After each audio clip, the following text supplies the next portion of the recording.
All trustees are present with the exception of member Turner, who is out ill this evening. Can I get a motion and support to approve tonight's agenda? Motion. Support. Any questions?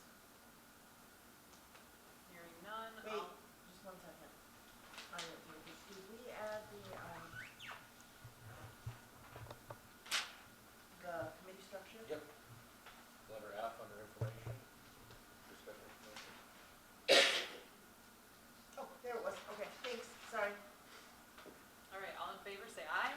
Aye. Motion carries 6-0. That moves us to recognition and correspondence. Dr. Horner is here this evening. She has individuals she wishes to recognize tonight. Good evening, everyone. I was telling Jerry on the way in, it was ugly sweater day today, and I did have a change of shirt, but I'm just going to go with it. And happy ugly sweater day, everybody. I'm glad you did. In the consent agenda, I just wanted to start out for your approval later today. Mr. Long, did you want to share the good news this time? Can I ask you to? Do you mind? Instead of me? I think it's kind of like your good news to share, to be honest with you. My good news. It is finally good news, that is for sure. Yeah, we are finally hiring a senior accountant. So after, it's been a while. So we are bringing Andrew Pittman on board. Andrew has actually been temping for us, about 2.5 months now, I think. So he's coming over. I think I told you all this. He was on the Robert Half, kind of like their permanent services team. So they tend to do projects and longer engagements. And so yeah, we're glad to have him. Glad to have him join us. So. Official start date with approval tonight will be on 1/1/26. So we are going to send out after tonight an all staff email kind of designating like Ken's role from his role and then celebrating finally a full business office. So that was our first celebration. And then tonight from Zinser, I know we don't often highlight leadership, but this principle's impact is too powerful to overlook.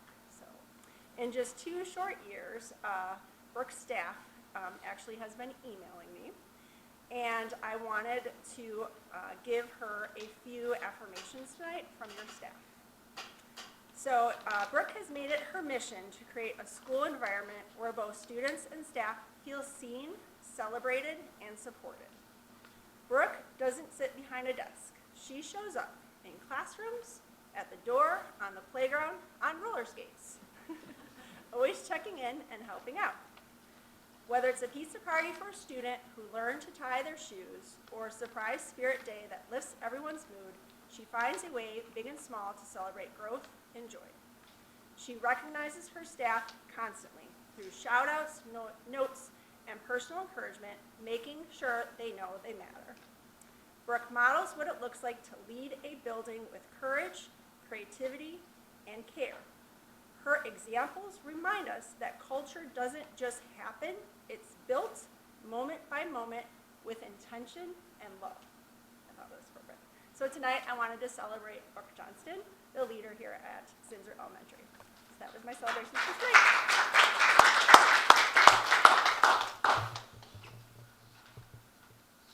Thank you, Dr. Horner. Any correspondence? We don't know. Okay, let's go ahead with board communication. Melissa, would you like to start? Just a little something. I know I had to leave abruptly at our last meeting, and the emergency was that my aunt and uncle were in a car accident. My aunt unfortunately didn't make it. So I will be leaving tonight at 8 because we are leaving at 4 o'clock in the morning for her memorial service in Illinois. So I just wanted to give that heads up because I also won't be here maybe at the end to say Merry Christmas to everyone, and I hope you have a wonderful holiday with your family and friends. So that's all I have. Thank you.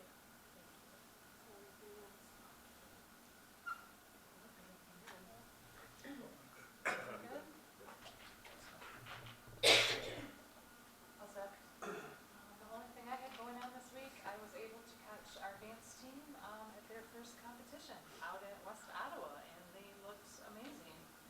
JV, I believe, placed varsity only took one dance, but they got second place, so it's nice to see that, off to a good start. So that's all I have. We can go ahead and move on to discussion and information items. So with that, Principal Johnston. Hi.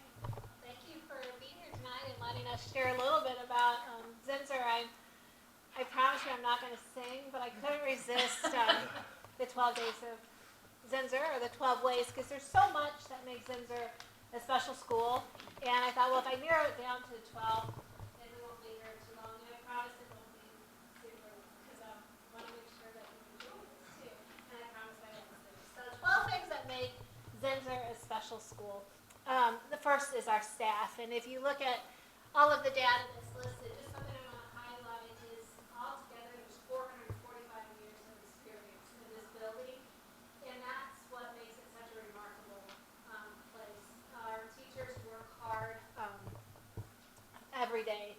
And even if they are a veteran teacher just with 1 or 2 years left, they're still learning and growing. And still going into each other's rooms to watch and see what they can take from each other. We've added new staff this year.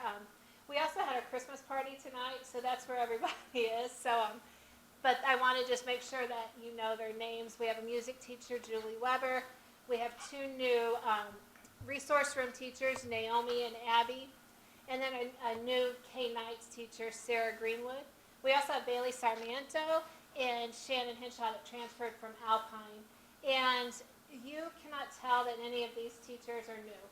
In our building, the community and the culture is just so positive, and it's great to have all of them there. And we're seeing just so much joy in the building and learning that's taking place. So first day is our staff. And a very important member of our staff is Panko. And I put this caption on here that he loves students, staff, and food, but really the order is he loves food. And he loves food, and he loves food. So we have to watch him all the time, but I don't know if you see the picture of the little girl laying down. He knows when his need, and he will be right there to give that hug. And he also knows when staff needs it. So he's a very good boy. And if you haven't pet him yet, you need to, because he's a good one. So thank you for making that happen, and I hope that all the buildings can get one, because he really does bring so much joy to all of us in the building. A second thing that makes Zinser great, we've talked about this, but I want to highlight it again. Our math program that we adopted 5 years ago is Bridges Math Curriculum. We're in our 5th year, and we're on our 2nd edition of it. And if you look at the data, and I started with 3rd, 4th, and 5th, you can see that our numbers are higher now than they were pre-COVID. So you can see that we are changing that growth each year in our higher grades as the kids come. And I actually have an expert in Bridges and in math. His name is Grady. I call him Grady P. because his last name. Go ahead and say your last name for everybody. So, and I will mess that up every time. So Grady has a little challenge for us. So I'm going to let Grady's teacher and Grady come up. We're going to get the whiteboard, and you have a little strategy sheet in front of you. If you'll pull that out. I have a big one. He's going to get his whiteboard. He's going to do a little teaching for you, because one of the things about Bridges that has made our scores go higher, we're not just memorizing facts. We're not just finding one way to solve problems. Bridges forces students to think and to problem solve. And that's what we're going to ask you to do tonight. So if you'll look at your strategy, and Bailey, if you want, or Ms. Sarmiento, if you want to do the cards. Oh, sure.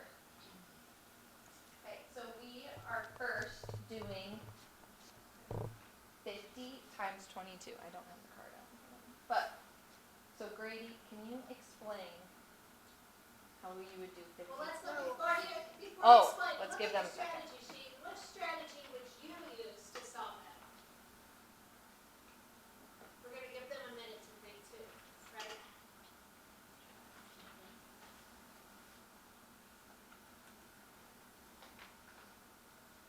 And Grady, do you want to tell what strategy you would use from the sheet and then show us how to do it?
whatever the next thing by 10 is up. And then that would be 1,200. And then after that, you have to subtract one group of 12. And then subtract that from that. And then 12 minus 1,200 would be, let's see, 1,188.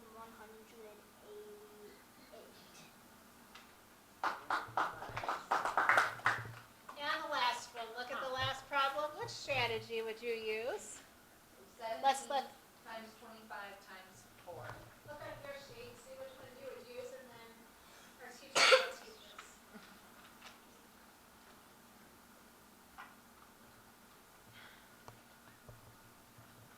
Explain your thinking now, Mr. Grady.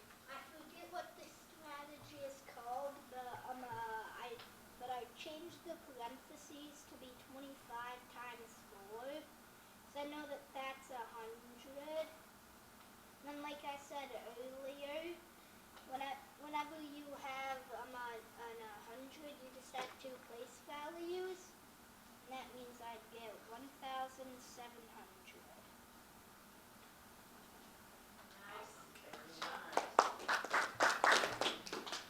Thank you very much, Grady. You can see the thinking that goes into Bridges, and the students are taught more than one way.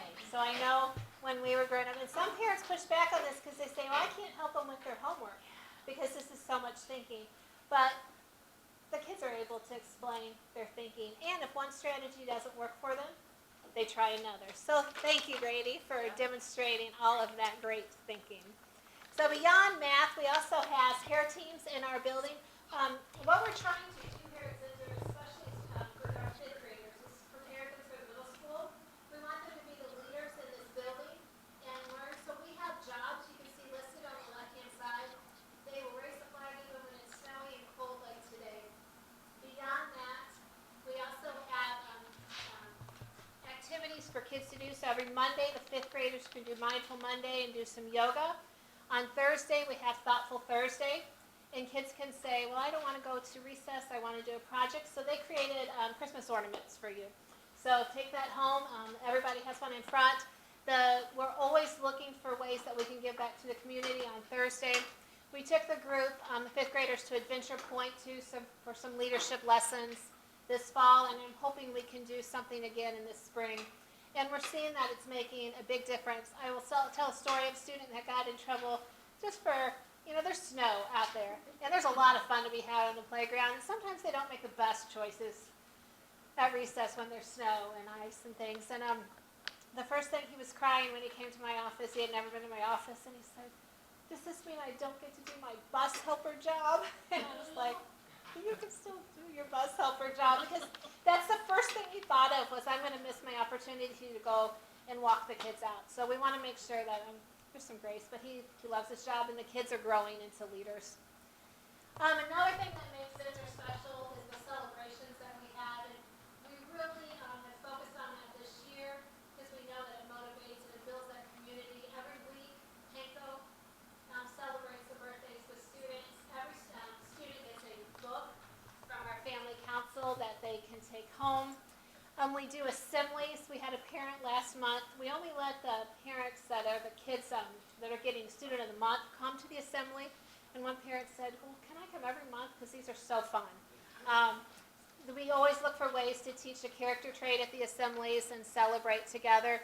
And then we also recognize the Student of the Month.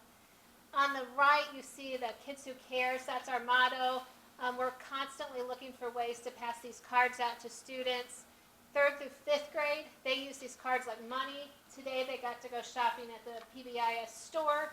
So they are learning that good choices lead to good consequences. And they buy things like candy or stuffed animals, or they face painted me one time because they earned enough money. So it just depends on what. Yeah, Grady, what did you buy today? Oh yeah, I just want to say I bought a candy bar today, but last time I bought a face painting the teacher pass and it never happened. Oh, well then you have to cash it in. Yeah, it looks like Miss Army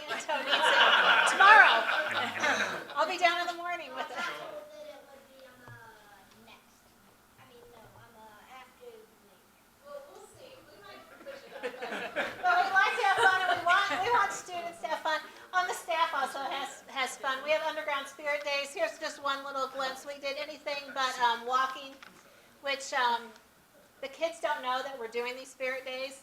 We just show up and do them, and they think it's funny. So. But we have to have fun too as a staff. I remember that day.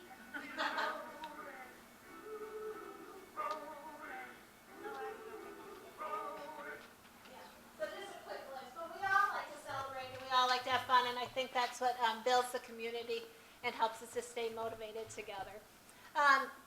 The thing is our MTSS. We have created a system to support. We look at our mission statement of Kenowa, the value, support, empower. We want to support all levels of students. So we have our tier system, tier 1, tier 2, tier 3. Every single week we meet and we talk about kids and we look at the data and say what is happening.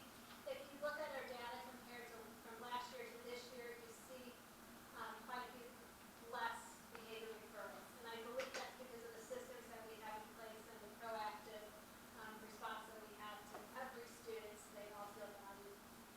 Something else that makes us special here is our family council. Most schools call it PTA. Zinser switched many, many years ago to what's called family council. It's a few less rules and regulations, but it's parents working together. If you go into our gym, we don't always have red shiny streamers coming down, but tomorrow they're doing a Santa's workshop where the kids get to wrap presents and do games, drink hot chocolate.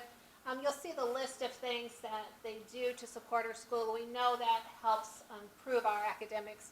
The AI created picture is what we get this spring because of a fundraiser. They're building a hammock park in our courtyard, and they've also fixed our pond so our waterfall's a little bit bigger and better to support all the wildlife that's out there, the turtles. So we couldn't do what we do at Zinser without the parents, and we're grateful for that. We're also grateful for the people that come alongside of our students to support and value them. We have a Kids Hope program. In Kids Hope USA, we have about 16 mentors that come from Remembrance Reformed Church every single week to spend 1 hour with children. A student that was just meeting with them told her, Wednesday's my favorite day because that's the day that you come. And that's something that we hear often from the kids that are being mentored. In addition to Kids Hope, this year we have Lake Michigan Credit Union sends somebody every single morning to meet with the same child each morning. And that just gets kids' days started off on the right foot, and we know that we can go. And if you look at the data from the National Office of Kids Hope, mentoring impacts students. 99% of the teachers say it's changing their students. And then mentoring changes too. So if you mentor a child, you're also being changed. But it tells everyone we're supported. We are capturing kids to our school. This will be our 6th year. We get our showcase, which we're on our way to. If you look at the data from where we were last year to where we are this year, we do a mid-year survey. You'll see that we've grown in all of the areas. And I think that's because of we see the impact that it has on the classroom. We see that it's helping with academics, it's helping with behaviors. We're doing things like good news, social contracts, and readings every single day. And that will be in every single way. Oh, Grady, you have something to add? Technically you guys didn't improve on every area. Yeah. They're the same for the students. The student is the same. See, you got the data right there. Yeah, sorry, I should have said. Okay. You keep on. Actually, if we're looking at, we might need an accountant. You might be checking your work again, so. Another program that we're very proud of here is our watchdog. Some of you, I don't know, I bet Jeff was a watchdog before when he was here. It still continues strong. Already this year we've had 29 men in our building. You'll see on the right there is one of our watchdogs doing a square dance in music class. Our wall of fame has the pictures of it, but it's so much fun to have the watchdogs in our building. In addition, we have volunteers that come in and do the book bags. They will help with the 4th grade. They help with the 5th grade. They're just all over our building. We've also had the Grand Valley tutors working with our 1st graders this fall, and they'll be working with the 5th graders in the spring. So all of that makes a big difference and helps to make sure that the needs are being met. One thing that we're very proud of this year, it started last year, but we're really seeing the plans. We started the Walker Hope Collaborative, and I don't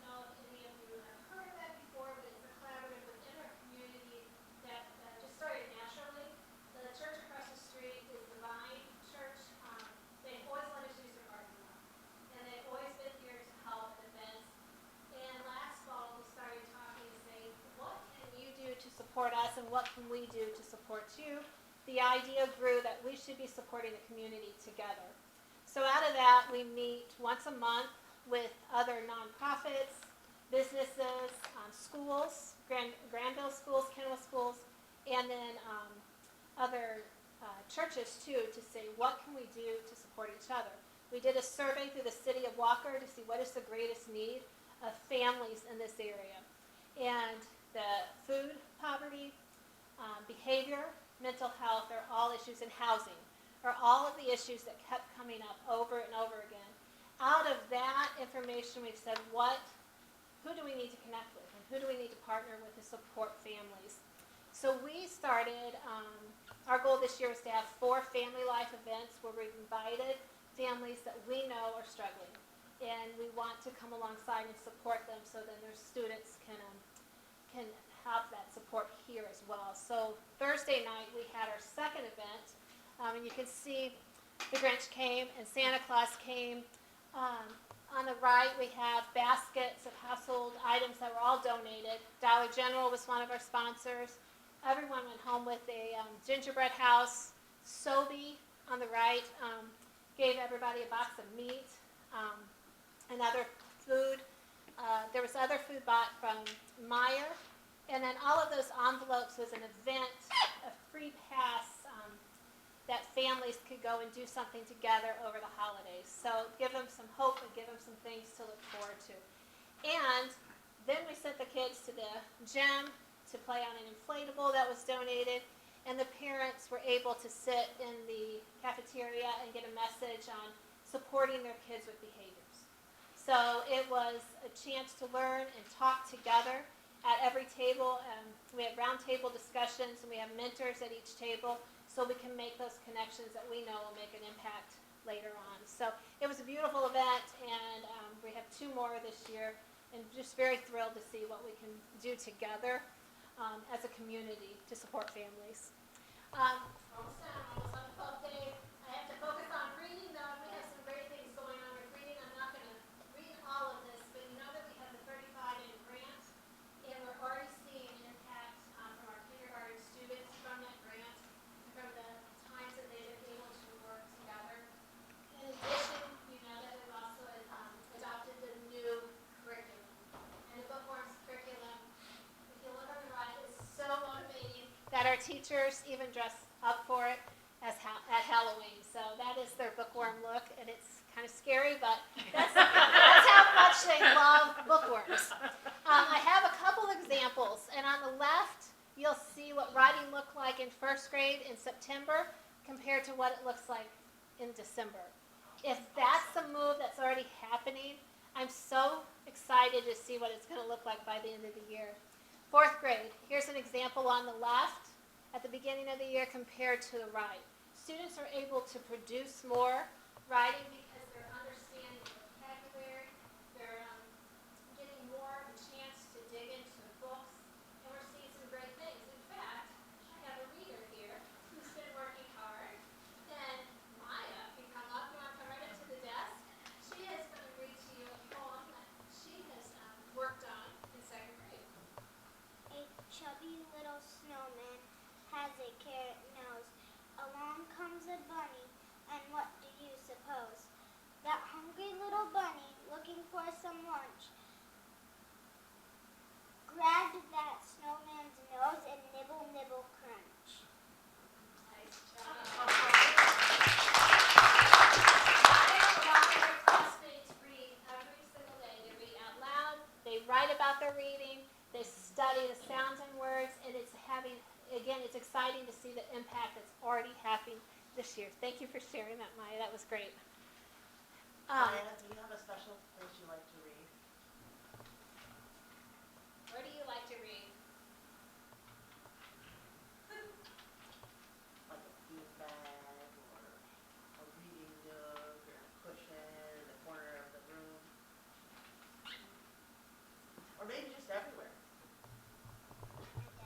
How do you like your desk? We are finding, it's funny because we used to say, oh, it's for special seating and stuff. We're learning that sometimes students are not reading when they're underneath the desk or in the desk.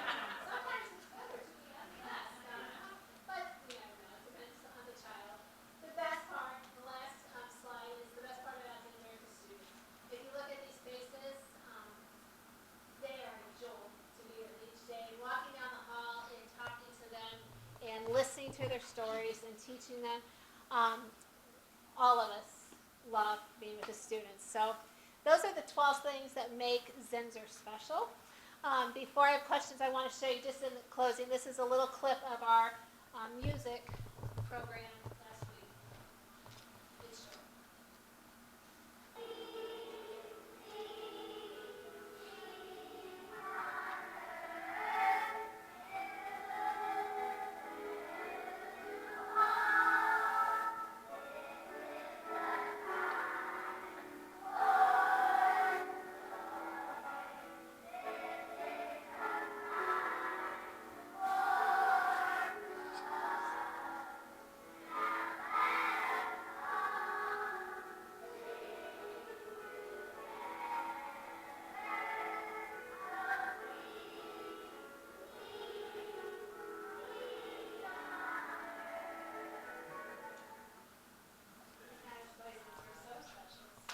With that, are there any questions that you have about things that are happening at Zinser that I can answer for you?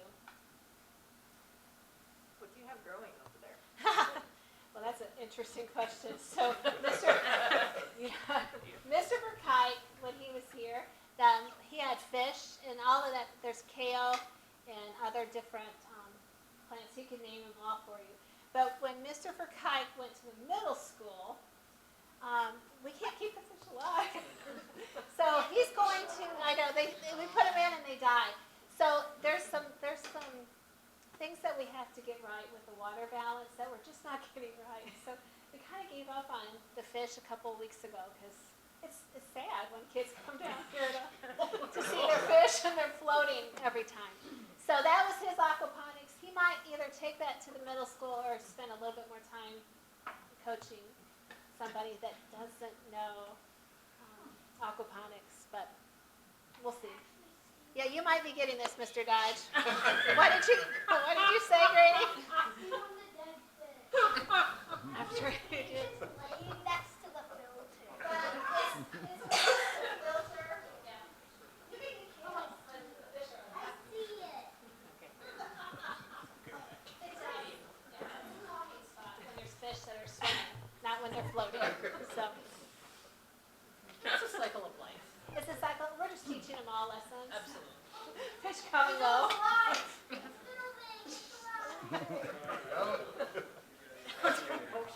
We also have turtle funerals. We have buried many turtles, and this one likes to unbury them. So it's a circle of life here. We just teach them. Yeah, we teach them all things. Does he gently unbury them or not so gently? He's not so gentle. I've been trying to talk I got a a certain family member of mine into relocating our turtle up here, but maybe that's not a good idea. The big ones survive. The little ones don't. I don't really have any questions, but I would really like this young gentleman to come to all our board meetings. So I don't think I laughed so hard at a board Well, meeting. Grady brings the joy. He brings the fun. And good, yeah. We could have an elementary representative. I would not high love school that. ones, but Hey, that could be something. I think you can pull it off. Well, thank you, Mrs. Thank you. Johnston, for that, and certainly thank you, Grady and Maya, for your participation. And with that, you It's always guys are free to special go. to see you come, so thank you very much. And have a wonderful holiday break. Thank you. Happy holidays. Thank you.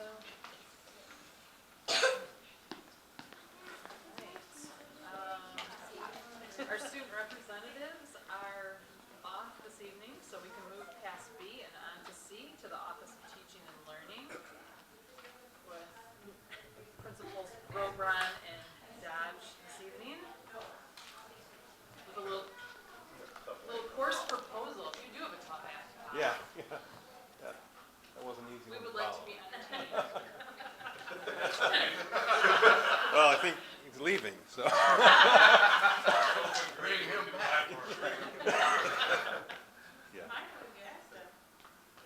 We just, for the Office of Teaching and Learning, we wanted to bring some course proposal changes for next year. All of these changes are staff-led, meaning that like they were, requesting these changes. They went to our school improvement teams and then to our district school improvement team. getting approval. So specifically, we have a, No, right here. Unless you want me to. I didn't wanna, Brooke was saying, but. I don't get to use it at home very often, it might be kind of fun. there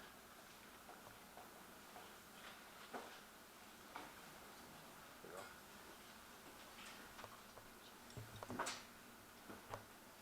Yeah, that basically just kind of goes through what I already talked about, and also moving up the deadline a little bit so that we can get schedules out for students and kind of get them talking about it sooner this year to make those decisions.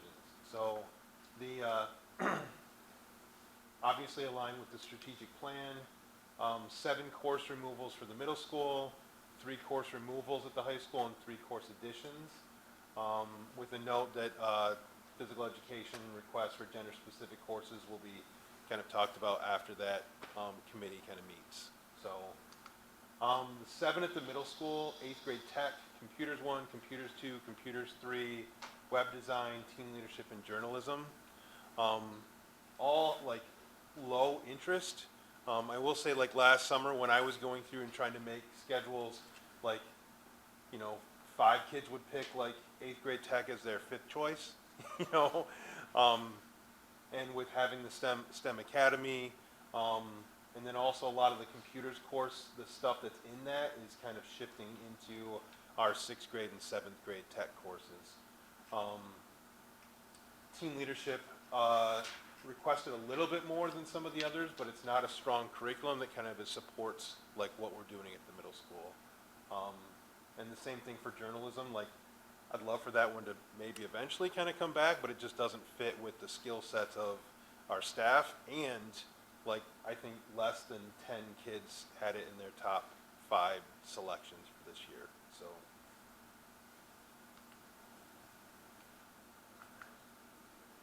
So mine. You want it? All right. So my removals, and I think you received the paper copies of all this too in your packet. So Algebra 1A and 2B, that's the 2-year sequence course we have for Algebra 2. We're taking that out. We feel like we can better serve kids through what we're doing next, which you'll see in a second. We also had advanced algebra with stats. We haven't offered that in 2 years. And again, there's some changes there that we needed to go through, so I'd like to remove that from the course offerings. And then pre-calc, we've had pre-calc for years. We have a number of kids in pre-calc. There is an advanced placement pre-calculus now that's offered through College Board that will meet our needs a little bit better. It's essentially the same course, but now we can offer students the attempt to take the exam if they'd like that. So. And then the additions are the honors algebra 2. So now we will have a regular algebra 2, and then we'll have an honors algebra 2. We have an honors algebra 1. We have an honors geometry. So we kept that language kind of consistent, and that distinguishes it between the regular algebra 2 course, which are year-long courses. So there's no cost there. We put the cost on there just so you would understand what that is. I break that down a little bit in the next slide. But AP Statistics, that's a new course. For about 3 years now, we've looked into that. That's a course that isn't necessary for kids that want to go into calculus or into math-related fields. But if they're in a lot of the social sciences, they'll have to take a statistics course. It's a class that often students can feel and touch and understand a little bit more, so that's often done well for our kids. So we would like to offer that. And then the pre-calc, just to change that to offer the AP offering there, which again we've done pre-calc, and that aligns essentially the same. There's a few costs there that I break down next, so you can go to the next one, Mike. So again, that algebra 2 honors breaks it down as a year-long course, 2 semesters. 3rd year math, most of the time that's 11th graders. We do allow some 8th graders to start doing algebra earlier, so that's why I put the 3rd year in there.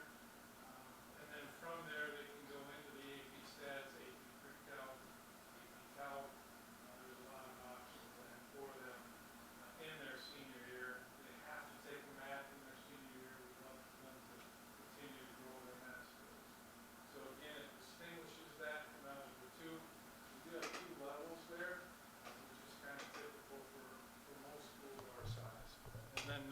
cost. We'll continue to use the same Algebra 2 books. We don't use the book as much. The book's a resource for us. We use some other things that are teacher-led too. Next is the AP Stats. Again, this would be new for us. This is a new course. Again, kind of targeting 12th grade students. Again, those kids that maybe aren't going into math or engineering fields but still enjoy math and would like to look at possibly getting AP credit. So that's a nice thing. I'm sure many of you took an AP Stats course in your college kind of career too. So it gives us, again, some more options for kids that relate well to college. We would have to buy a new textbook for that, so that's the one-time initial course setup, and then send the teacher to an AP conference. Because we haven't offered that, we do have a teacher that's interested, and in order to be certified through AP, you have to go to an AP conference. There's one locally that a lot of our teachers do that's put on by Grand Valley and some others, so that's the one-time professional learning too. Next then is the AP Pre-Calc. Again, that course is very, very similar to what we already offer in Pre-Calc right now. For example, this year I have 2 sections of pre-calculus, about 50 kids. So we will continue that kind of trajectory, I would hope. Very similar. The teacher that teaches Pre-Calc has taught AP Pre-Calc in a previous district, so is very comfortable and confident in that area and knows that our kids coming out of Algebra 2 are ready for Pre-Calc and are ready for this. The Mathematic is a actual course that's designed from some teachers that teach in Kentwood, and many of the AP schools, or many of the AP teachers around here and other schools use Mathematic as a way to provide assessments that are aligned with the AP. So there's a minimal cost to that. It's not a huge amount for what they get. So I was recommending that we would get some student licenses, because we have to buy individual student licenses for kids for the year, so they can have those assessments that are then aligned with the AP exam in the end. So that's the 3 additions. I think then there's I also included this graphic. I know it's kind of small in your packet, but hopefully you can see it a little bit bigger. If you need it electronically, we can share that as well. This kind of shows the flow of what we have for mathematics. Many of you have had students that have gone through the programming, so I think this, for us, it looks like there's a lot of lines, but it actually makes it a lot cleaner than what we've had in the past. So happy about how that turned out. You can see where we have some offerings. You also know we offer STEM, geometry too. They can get their second year math or their geometry math through STEM.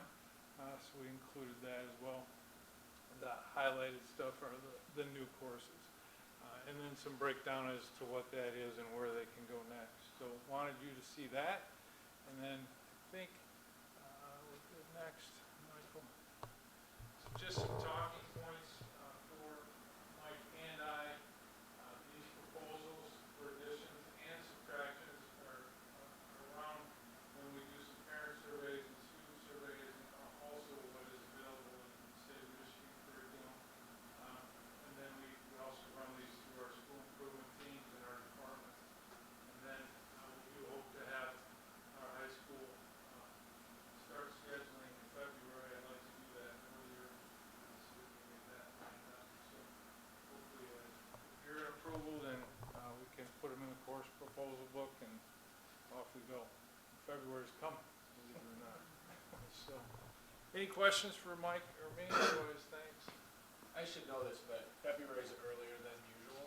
Typically, we've waited until spring break, I would say, before, but That's quite a bit earlier. yeah, we'd like to get it done before the state testing and then the AP testing. So there is a lot of movement with what we need to do now with making sure all of our programming is able to run. It takes us a lot in the summer, so if we can have a better idea before school is out, that helps all of us.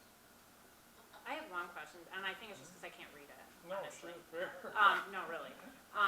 So on the top line there where it says algebra one, geometry, Yeah. algebra two, personal finance, now isn't personal finance a requirement? Yes, thank So where you. does that go, fit in as, you know? So we can offer personal finance as a part of those other courses too. So Okay. if you take calculus, for example, and you cannot fit personal finance in, a part of calculus, we can make personal finance. Now, most kids in their senior year will have enough room, they can take that personal finance and calculus, or we can put it in their junior year too. Personal finance is a requirement for all current ninth graders, that by the time they graduate, they will have to have that course as well, or at least the material that is in that course. So they can fill it in all these Mhm. other courses as Yeah. well, okay. Yeah. Yeah. So like AP stats, we can add it into there at the end of that. The requirements that are for the personal finance piece too. But good question, thank you I wanted to say this, thank you, Melissa. Nate, can you remind me, the students don't have to pay to take an AP class, they just have to pay to take the AP test, correct? Correct. So, tests range, there's a difference, it's about $85 to $100. If they are free and reduced lunch, that is reduced to about $15. And we do all we can to help kids. I have a little fund that if they can't afford it, then we can do it. But yeah, no cost to take the class at all.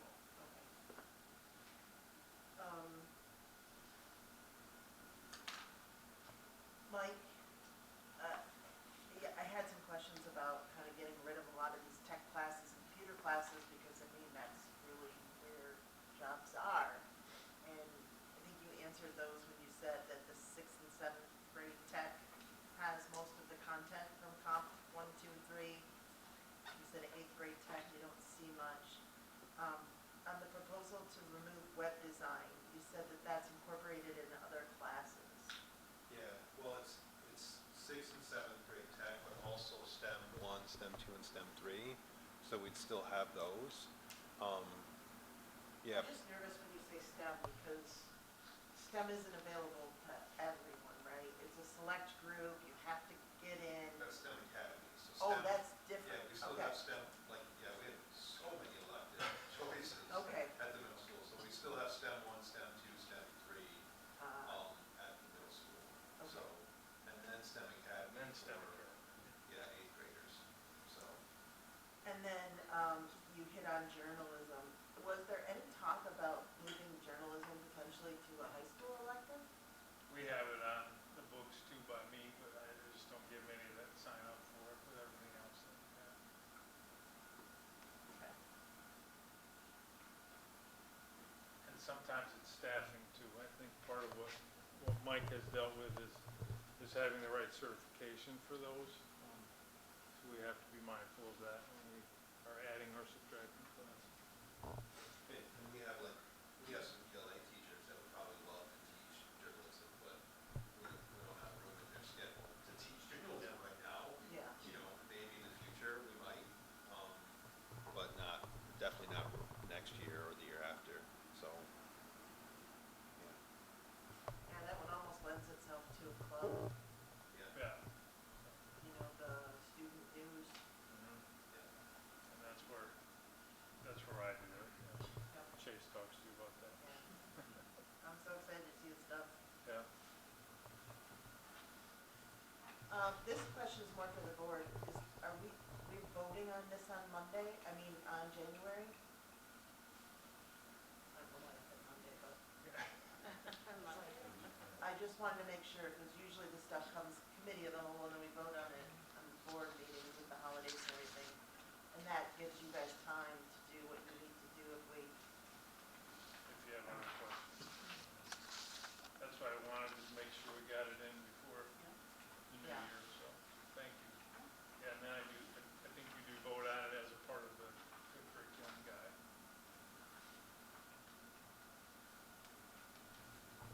Thank you. Happy holidays, everybody. Yeah, thank you. I'm gonna take a cookie and then we'll.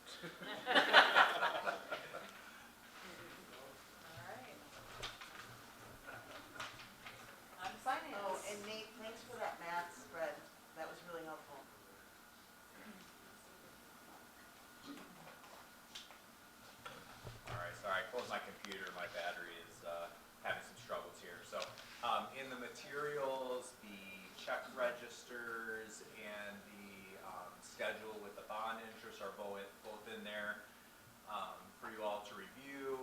If anyone has any questions on either of those, I'm happy to answer them. There's nothing, that I specifically wanted to highlight there, but happy to take any questions or look into anything that I can't answer here.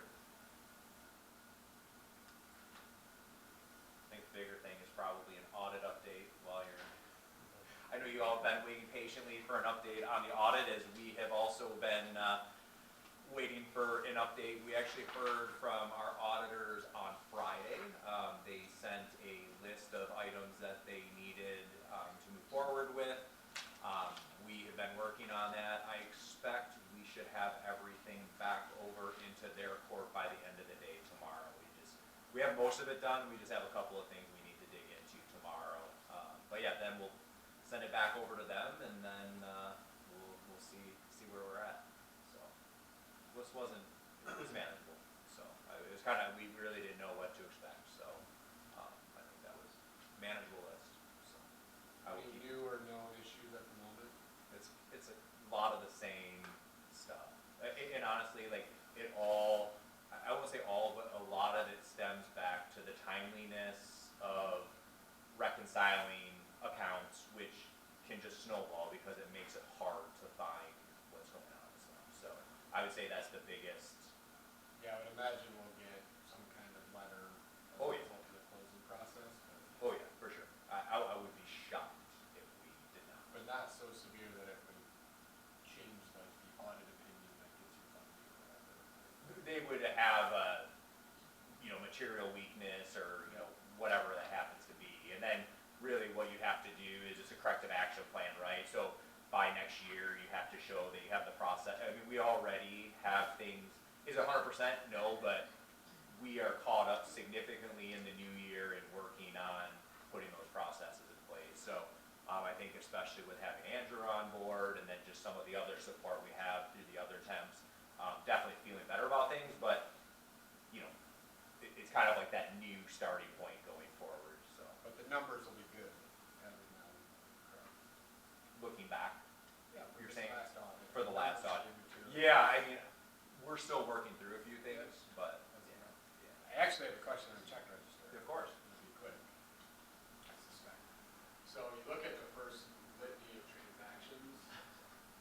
Oh, Amazon? It begs the question, who has, because I experienced this in my own house, who has control of the Amazon account, who can place orders on the Amazon account? We have a lot of people that can place orders on Amazon accounts. So really, in every building, there's typically department secretaries are the ones that are doing a lot of the ordering. But there's checks and balances in place. So for example, all the Amazon orders, I was approving them, Andrew is now, they all come through our department for approval. Anything over 250 requires a purchase order. With that said, I would say most orders come with a purchase order. Very rarely do I see one that doesn't, even under 250. I think everyone has just been trained to enter them. And the purchase order process requires entry by the department secretary, approval by the principal, and then final approval by the finance. So there's a lot of transactions that you can see. They're not huge dollar, like a lot of smaller dollar amounts. So it's them ordering, as you can see, all types of different supplies. And some of this too is there was past invoices that had never made it to the business office. So whether they were going to perhaps John's old email or someone else, they weren't getting routed to us. So I would say this is a little heavier because of some of that cleanup of older invoices.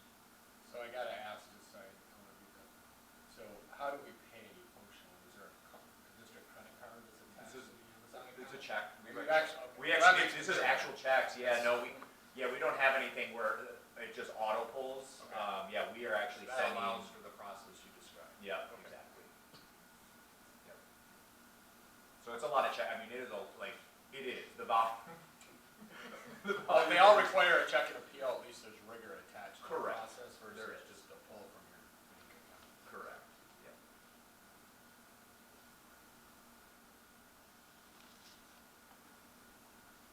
An audit update, and then I believe we have the in there for the bonds. The what do you call it?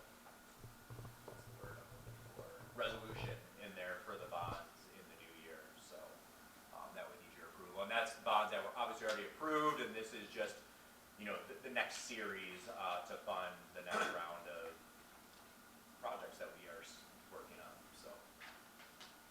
But yeah, we are actually the last, not the athletic bonds, that one's had plenty, but the other ones are pretty close to extinguished, so it'd be good to get these issued and get that funding in place as we continue construction.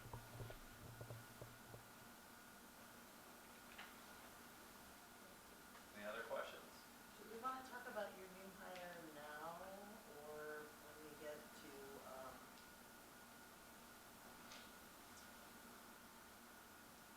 words are hard today. Consent agenda, thank you. I was curious, I saw a starting salary prorated based on a 260-day contract. Are these school year contracts, and that's why we're prorating, because they are, was it administrative due? July 1 through June 30th. Prorated for a start. Correct. Yep. Yeah. June 30th, okay. Is that salary comparable to what our previous finance senior accountant made? I would say it's higher, yeah. Considerably higher? Less than 10, I think, Okay.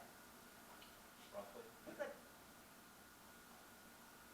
And we looked at comps when we had. Yeah, that's, It was a struggle. I think part of it, when we originally had that posted, was the lower salary.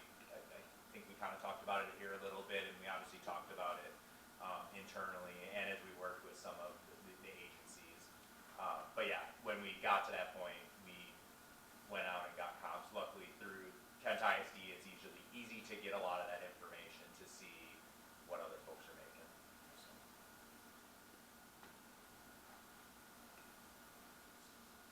Thank you. Thank you. All right. Policy. Yeah, so last time at our last meeting, the first reading showed 19 policies. I know it's a lot, but we, as I mentioned before, in part it's addressing some technical corrections that technically, with a policy that we already have in place, I don't have to bring these to you. I can just say these are the technical corrections and let you know what they are. But because many of which are rolled into some of these policy revisions anyway, it just made sense to bring them all to you, whether they're simply a technical correction like changing a title, for example, removing assistant superintendent out of policies where it's stated and replacing it with a more appropriate title today. And in some cases, it's changing our Title IX coordinators. Those are technical corrections that can be made, without actually going through the formal process, but we have it here tonight. So, and as I mentioned before, some of these are a result of, there are 3 policies, 1422, 3122, and 4122, but those are in an effort to eliminate 6 other policies. So you'll see where it's recommended that they're deleted because they're now covered within those 1422, 3122, and 4122. So my cliff notes, as I always do, I put at the end of each just a reason why they're being brought, whether it's a requirement to make sure that our policy is now up to date with the most recent MD Pupil Accounting Manual. That's a couple of them are in that case, or whether in some cases they just may be recommendations, but they're not required to make those changes. But I noted that in each of the policies that I'm bringing to you for this evening. So, any questions on any of them?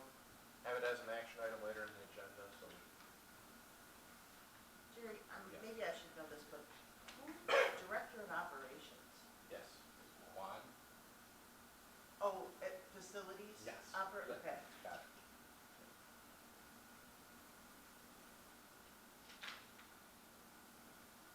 Good question. Do we have a current work chart? Yep. Where is it? It's probably not, I'd have to look, I bet it's not in our board materials, but I can certainly make sure it gets there. That would, Yeah, yeah. I provided it in a weekly update, but you'd have to dig a lot back. I think you emailed it to us separately. Maybe, but I could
we just didn't wanna like end our discussion without you guys being able to weigh in. I mean, I know you and I talked about it, Erin, and I personally, being involved in both structures over the years, actually found the individual committee structure a little bit easier, as far as keeping the cadence of, report and vote. So I can only say that's my personal experience because I have experienced both. I liked the idea of getting to be on the committees that I could best support. And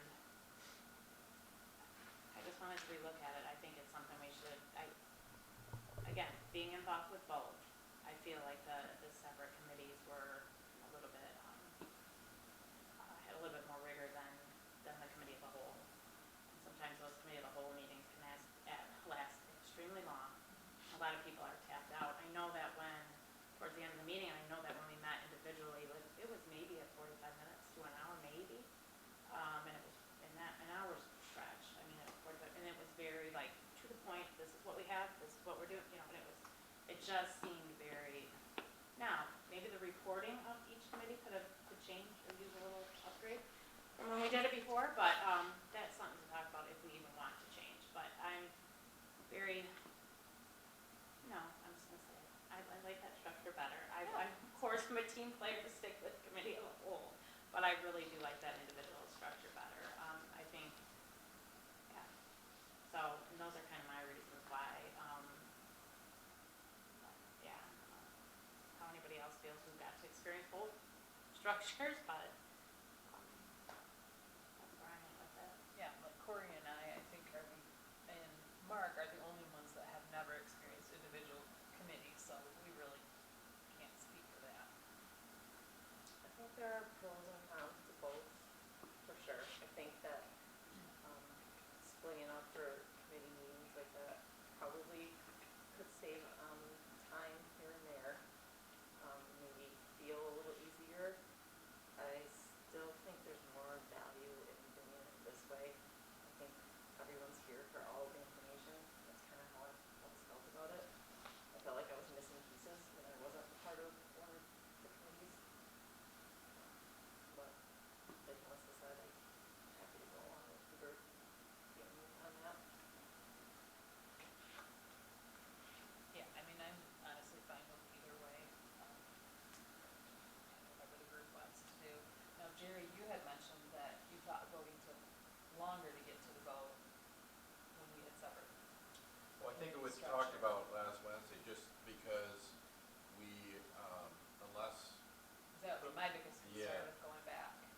I'd have to dig back through my So- materials, but we have committee meetings, which could be either 1 week or 2 weeks prior to the board meeting, and then we have the board meeting, but only one board meeting a month. So, If you're catching people up, then Right. you'd be catching them up at that meeting, and then you wouldn't be voting until a whole month later. correct, if you had a first reading and a second reading on things, then it would take a lot longer to get to that point. And especially if you had public Yeah. public that wanted to weigh in on something, you know, it does take it longer, it could take longer to go through it, depending on how we structure it. And there were times even when we had the individual committees that we've had to push things to that Yeah. meeting, just like we do now. I mean, there's several instances where we say, can we just vote on this now and not drag this out to another meeting? It happened that way too, even when we did separate committees. So, yeah. I guess could we, We don't being have to only decide tonight, but. involved yeah, with the committee of the whole here, I guess if it was something that we really needed to delve into, we could do an ad hoc committee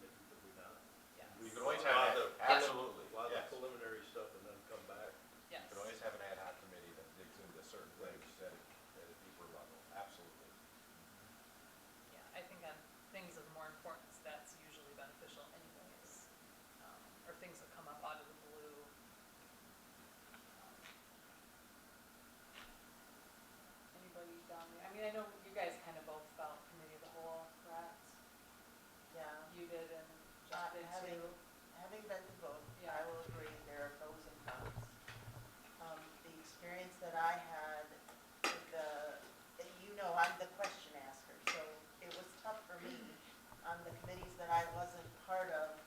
When people came back and gave their reports, I had lots of questions, and if the administrator wasn't in our meeting, that was in the committee meeting, a lot of times my questions couldn't be answered, which then was challenging for me. And I personally I like us as a group of 7 having the conversations. If you end up on committees that you're not interested in and it's not your forte, and that's a challenge too, right? We would have to look at what our committees are. Do we stick with the same committees? Do we change up the committees? So my preference would be that we continue to do the committee of the whole, and anything that needs a deeper dive, we continue to follow our current ad hoc committee process. And that way, people that are available and interested in it can raise their hand and be part of it. And the other people that are more comfortable with getting a report back from other people, and that's how they want to operate, then they can do that as well. It kind of serves both mindsets, if you will. I'm good with that.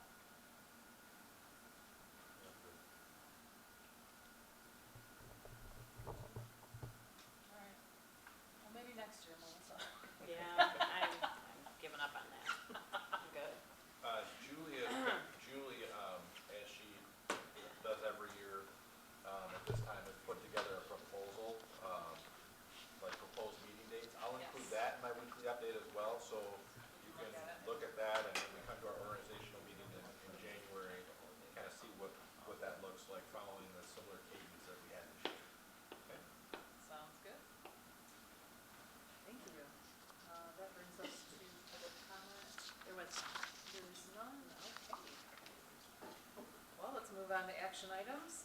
Seeking motion and support to approve tonight's consent agenda. That includes our December 10th special meeting minutes, our certified staff personnel report, which includes that new hire of our senior accountant, Andrew Pittman, and our November check register. Motion? Support. Any questions? All right, all in favor, say aye. Aye. Opposed? Motion carries 6-0. Seeking motion and support to approve the proposed bylaw and policy revisions, deletions, and technical corrections as outlined in report 25-62. Motion? Support.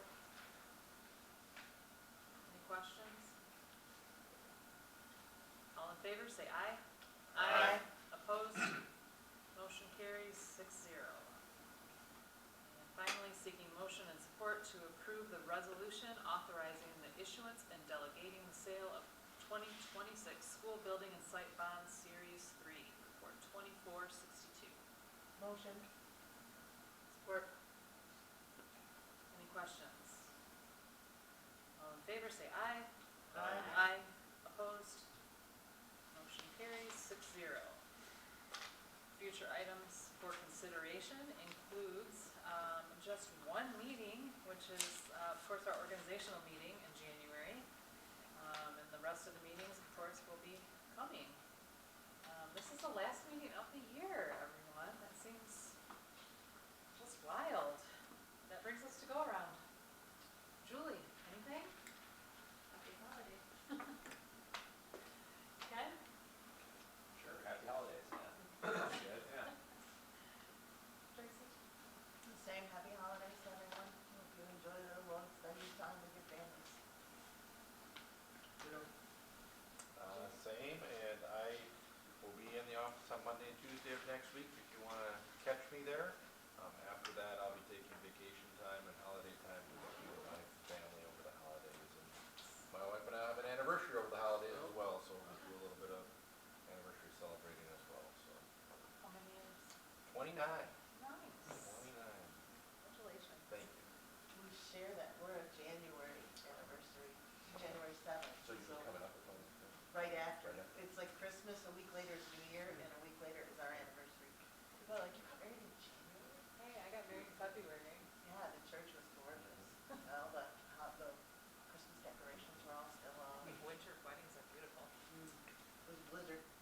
Well, happy anniversary. Yeah, if everyone can get there, that is. Mark? Just happy holidays and get ready for next year. Nope, we finished another year. Anything else? Happy holidays. Melissa? Well, we got married August 7th, and it rained like madness. And the priest told us that we were gonna be rich, because that's Irish good luck. It hasn't happened yet. Hey, it's, I'm still waiting for that windfall. it could still come. But anyway, so summer isn't always great either. It was really hot, muggy, and really rainy. Was it We got outdoors? married in St. Alphonsus, and if you know that church is huge. Oh, yeah. And the rain was so loud, I mean, they had to yell, and you couldn't even hear. Like, in the micro. There's no air, so the wind, anyways, I'm just saying. Winter, Yeah, you winter, never know. wow, I just got shut out. Anyways, You gotta go home, but you gotta get up out of here. now that I am still here, I can say again, Nobody needs to move happy on. holidays. Oh, motion, yeah. Oh, that's funny. Anything else? No, just, no, I'm grateful to be able to sleep an extra time, so thank you all. Yes. I'm not a morning person, so getting up at 4 a.m. is gonna do well. We'll save travels. You want me to Thank you. call and make sure you're up? Yeah, I know, you're always awake. I don't have anything else, other than also happy holidays, and enjoy your time with family. Thanks for coming, everyone.